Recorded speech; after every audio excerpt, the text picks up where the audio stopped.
So, Trish, tell me a little bit more about the title for Alex Morgan, one of your role models for when you were growing up. Yeah, I think she was definitely like, in my eyes, like a superhero woman of just carrying like her team but being like a team player and a leader. I think those qualities kind of just like encompass her as a team leader, you know, on the field and even off the field. So I definitely aspired to be qualitative like her.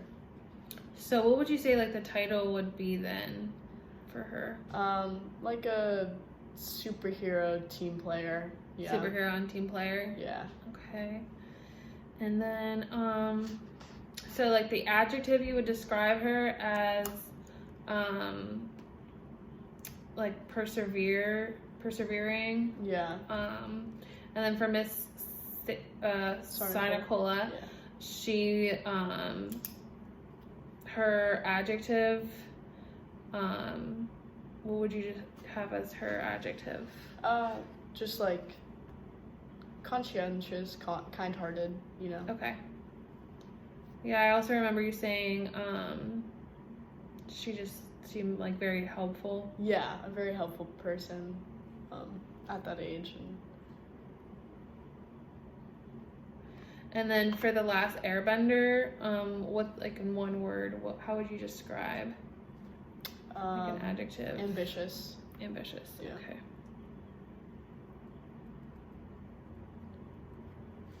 Okay.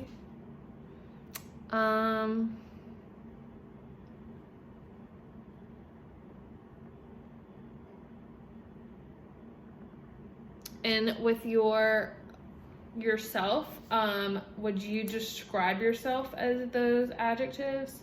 So ambitious, kind and conscientious, and for Alex Morgan, persevering. Would you describe yourself as all of those? Yeah, I'd say striving to like encompass those qualities. I think that's why I looked up to them from such a young age, was that, you know, later in life I wanted to have at least some of those qualities, or on a smaller scale at least. So yeah, I'd say, you know, I value those in people and in myself. Okay. And then tell me a little bit about like the setting. So what kind of TV shows do you like? A couple TV shows that I like are Criminal Minds. Okay. The Netflix show Riverdale I've watched, and the also a Netflix show is 13 Reasons Why. I like all of those shows. Okay. And then for these shows, how would you describe them, and what things are happening in them, and what do you see like in the people in them, and like what are they doing, and like how would you like describe like the main characters and stuff? I'd say a lot of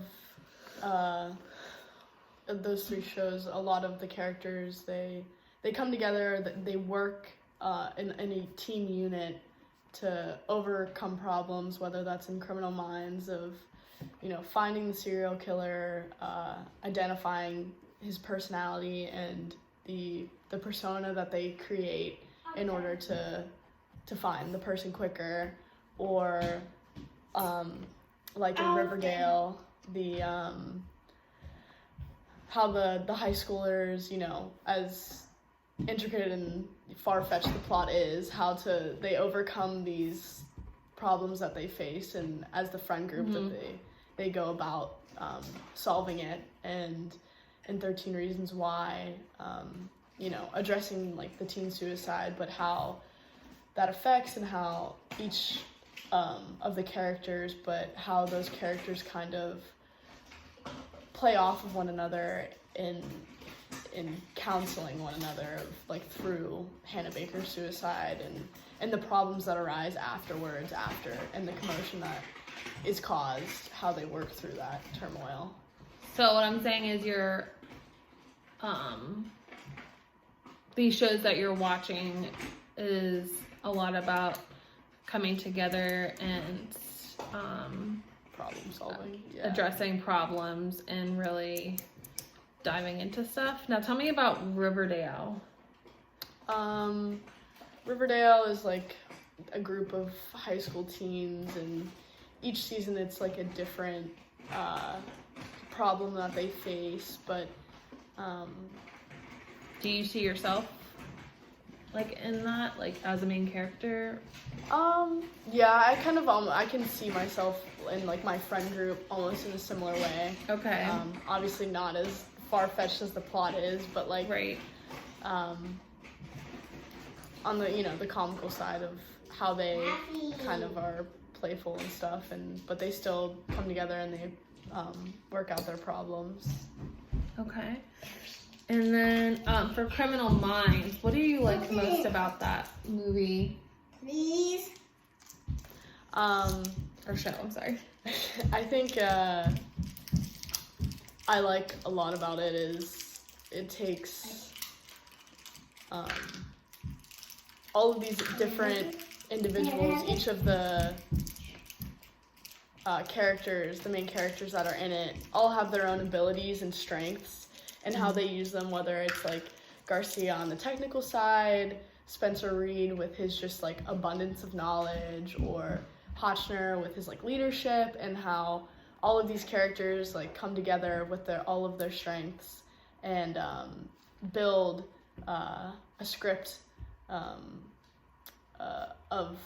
the serial killer when they're given the case, and how they all work together intricately is interesting to me. Yeah, it sounds like the teamwork aspect of it. It seems that you like that. Yeah. So tell me about the magazines that you like, or I'm sorry, not the magazines. Tell me about like the work settings that you think represent each of these. Like what kind of work environment or work setting, I guess, like type of job that you would see yourself in. This is where you would like to be with your interests, these kinds of places, and the people that you want to see. So for example, so from what you chose, the Criminal Minds, Riverdale, and then the 13 Reasons Why, because you had TV shows and not magazines. So it sounds like to me that with the Criminal Minds, it would be investigative. Do you see yourself being investigative? Yeah, I think like troubleshooting, for sure. I enjoy, and breaking things down systematically and trying to solve, problems and parts and whatnot. And I think a lot of those TV shows have in common, and that's why I'd like the idea of engineering, just because there's a lot of people working on whatever challenge or whatever, whether it's like the mechanic side or something, but they all work together to come together and solve that, right, within that field. So tell me about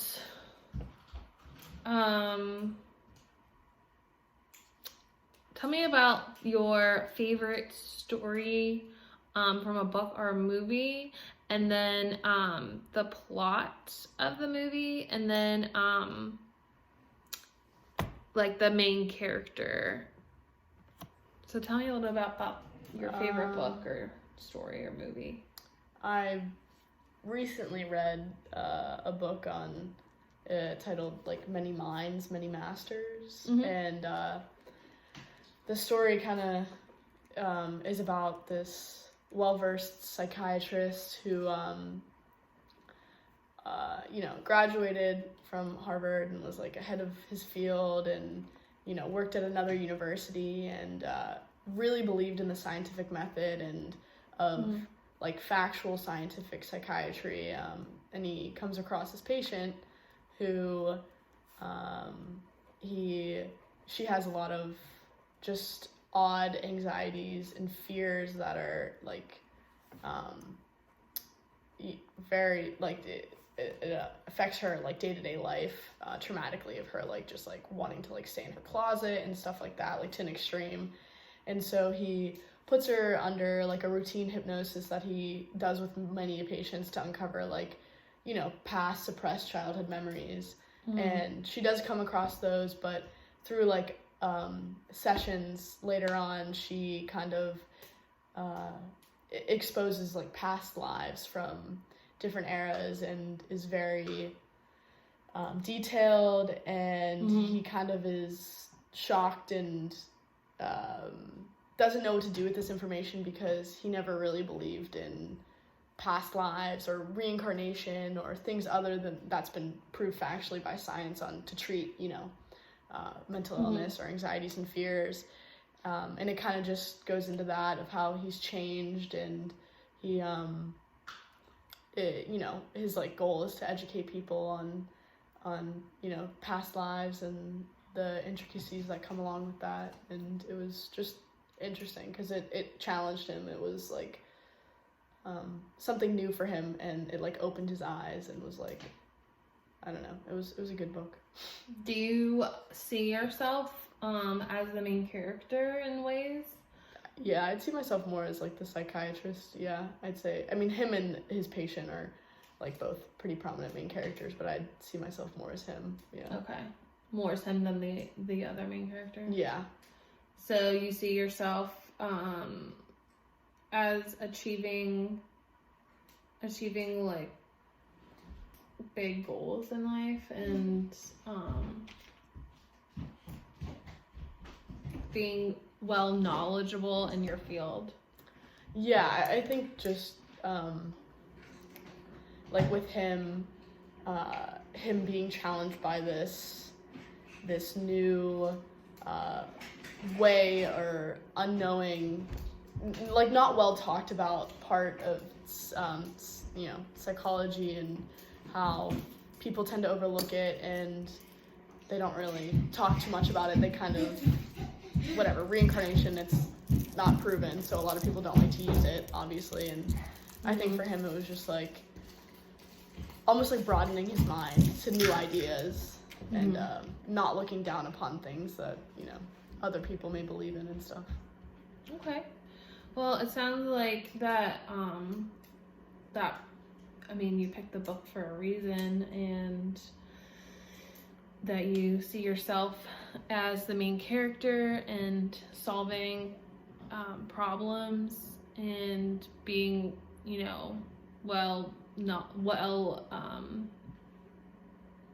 educated in that aspect. So moving forward, so I just wanted to talk about the career that you aspire to. So you're talking about you've talked about that you want to be an aerospace engineer. So do you think this relates in a lot of ways to that?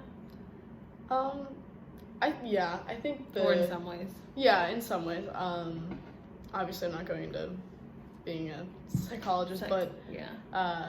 I think the plot of just keeping an open mind, especially in a field with space and like unknowing, there's a lot of things that haven't been reached or tapped into, and there's new information popping up all the time within that field. And I think it's like you have to go into that field with an open mind, just like the psychiatrist was given this experience that was very unknown to him, and he was unwary about it, but he had to go in and open his mind and understand a new thing. Yeah, so it sounds like that know the direction of where you want to go, and how you want to get there. It just seems that you're a little hesitant about exactly what kind of engineering that you want to do. Yeah. But it sounds like that you know what skills that you need and attitudes and beliefs and that kind of stuff. So with that in mind, what are your options for different types of engineering that you're thinking of? I'm also like leaning towards like a bio side or a biomedical engineering side, just because I really enjoy science and biology, which does also, you know, space is a sort of science in itself, but if it was, if I was to change, it'd probably be into something like that. Yeah. Just with those are just with my interests, but they say like 50% of engineers switch their what they're focusing on specifically once they get into college, but I'm just keeping an open mind going in. Yeah, I mean, it sounds like you have it narrowed down, because I know that there's a lot of types of engineering, but you have a lot of different choices. But it sounds like you want to stay with the science aspect, like the space for aerospace engineering, or with like biology for the biomedical engineering, and like the investigative part, and like the solving problems aspect. So it just seems like that dilemma is just between those two. But where's my bowl I at? will. Jay, you don't need a bowl, honey. Where's my bowl? You don't need a bowl. Jay, Are you done? not yet, honey. Here. No, not yet. Mm-mm. I can do this myself. Oh. Okay. I'm sorry. So, I will be most happy and successful when I am able to be blank in places where people blank, so that I can blank.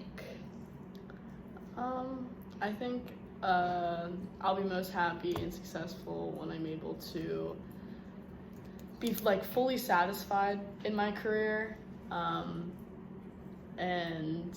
in places where people, I don't know, like acknowledge and respect me in the position